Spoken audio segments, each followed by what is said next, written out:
नमस्कार, day to day news Bharat देख रहे हैं आप और मैं हूं आपके साथ अंशिका मेहता। बात करते हैं इस वक्त की बड़ी खबर की, जो सीजेपी के आशुतोष रांका से जुड़ी सामने आ रही है। जी हां, जयपुर के बगरू इलाके के रामपुरा कंवरपुरा गांव में सरकारी स्कूल की व्यवस्था को लेकर उस वक्त हंगामा खड़ा हो गया, जब कॉकरोच जनता पार्टी यानी सीजेपी के कार्यकर्ता स्कूल का जायजा लेने पहुंचे। देखिए, आरोप है कि स्कूल की जर्जर हालत और बच्चों की पढ़ाई से जुड़े मुद्दों को उठाने के लिए सीजेपी कार्यकर्ता गांव पहुंचे थे, लेकिन ग्रामीणों ने उनका विरोध कर दिया और उन्हें मौके से वहां से जाने के लिए कहा है। देखिए, मामला इतना बढ़ गया कि आशुतोष रांका के साथ कथित तौर पर धक्का मुक्की भी की गई और इसके बाद कार्यकर्ताओं के साथ मारपीट और उनकी गाड़ियों के शीशे तोड़े गए और उन्हें वहां से भगाया गया है। इसके आरोप सामने आए हैं। ये कुछ तस्वीरें हम आपके साथ साझा कर रहे हैं। इन तस्वीरों में आप साफ तौर पर देख सकते हैं कि किस तरह से वहां मौजूदा कई लोग हैं जो इन सभी कार्यकर्ताओं को भगाने के पूरे प्रयास कर रहे हैं। ये वीडियो सामने आई हैं जो आशुतोष रांका द्वारा भी जो शेयर की गई है और इन तस्वीरों में आप साफ तौर पर देख सकते हैं कि किस तरह से उन्हें वहां से भगाया जा रहा है।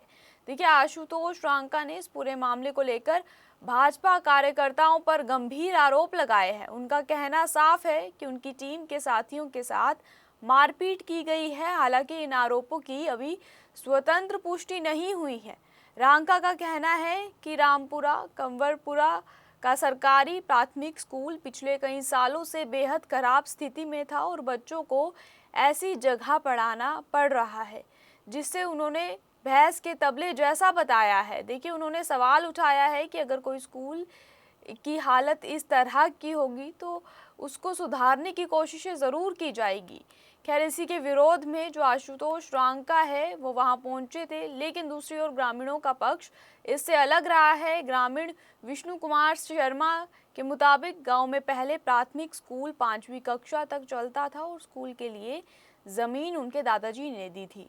वहीं साल 1999 में स्कूल भवन का निर्माण हुआ था, लेकिन उसके बाद इसकी पर्याप्त मरम्मत नहीं हुई। वहीं समय के साथ स्कूल की इमारत इतनी जर्जर हो गई कि बच्चों को वहां बैठकर पढ़ाना मुश्किल हो गया। देखिए, फिलहाल ग्रामीणों ने एक बड़े भवन में 2 कमरे में उपलब्ध करवाए हैं। 2 कमरे वहां उपलब्ध हैं जहां 2 शिक्षक करीब 20 से 30 बच्चों को पढ़ा रहे हैं। वहीं ग्रामीणों का कहना है कि स्कूल की ज़मीन गाँव वाले बच्चों के भविष्य को देखते हुए सरकार को दी थी। अब उनकी मांग है कि सरकार जल्द से जल्द नए भवन का निर्माण कराए।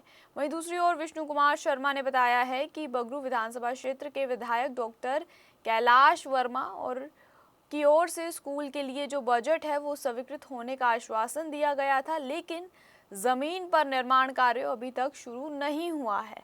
देखिए, वहीं ग्रामीण राजेश कुमार का भी बयान सामने आया है। उन्होंने कहा है कि सीजेपी के कार्यकर्ताओं के गांव में पहुंचने का वो विरोध करेंगे। उन्हें लग रहा है कि जो सीजेपी है वो दखलंदाजी गांव के मामलों में कर रही है। उनका आरोप है कि सीजेपी स्कूल के मुद्दों को राजनीतिक बना रही है, वो राजनीतिक फायदा उठाने की कोशिश कर रही है। उन्होंने कहा है कि विरोध करना अच्छी बात है, लेकिन इस तरह सही नहीं है। देखिए, सीजेपी पर कई तरह के जो आरोप है वो भी लगाए जा रहे हैं। दूसरी ओर सीजेपी के जो अपने आरोप है वो भी सामने आ रहे हैं।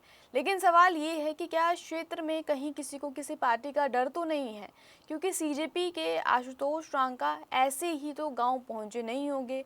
कहीं ना कहीं से उनके पास खबर सामने आई होगी या किसी ना किसी ने उनसे अपील ज़रूर की होगी।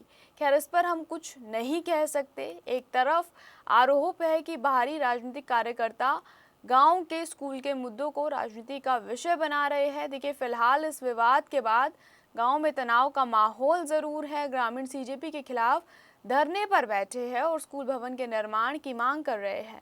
अब बड़ा सवाल यही है कि जिस स्कूल की जर्जर हालत को लेकर ये पूरा विवाद खड़ा हुआ है उसका समाधान कब होगा?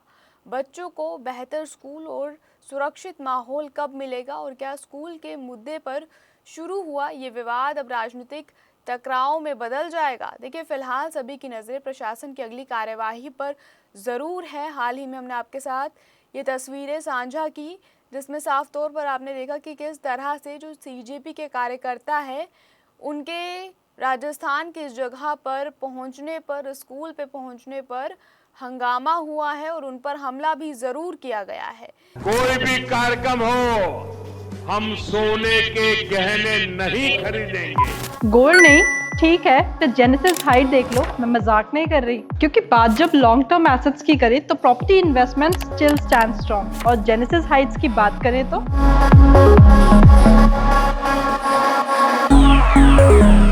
this is a 10.5 acre development with 486 residences only and a 38,000 square feet clubhouse और premium lifestyle amenities। अब गोल्ड लेना है या नहीं, वो आपकी चॉइस है। तो अगर प्रॉपर्टी देख रहे हो तो जेनेसिस हाइट्स को देखना बनता है।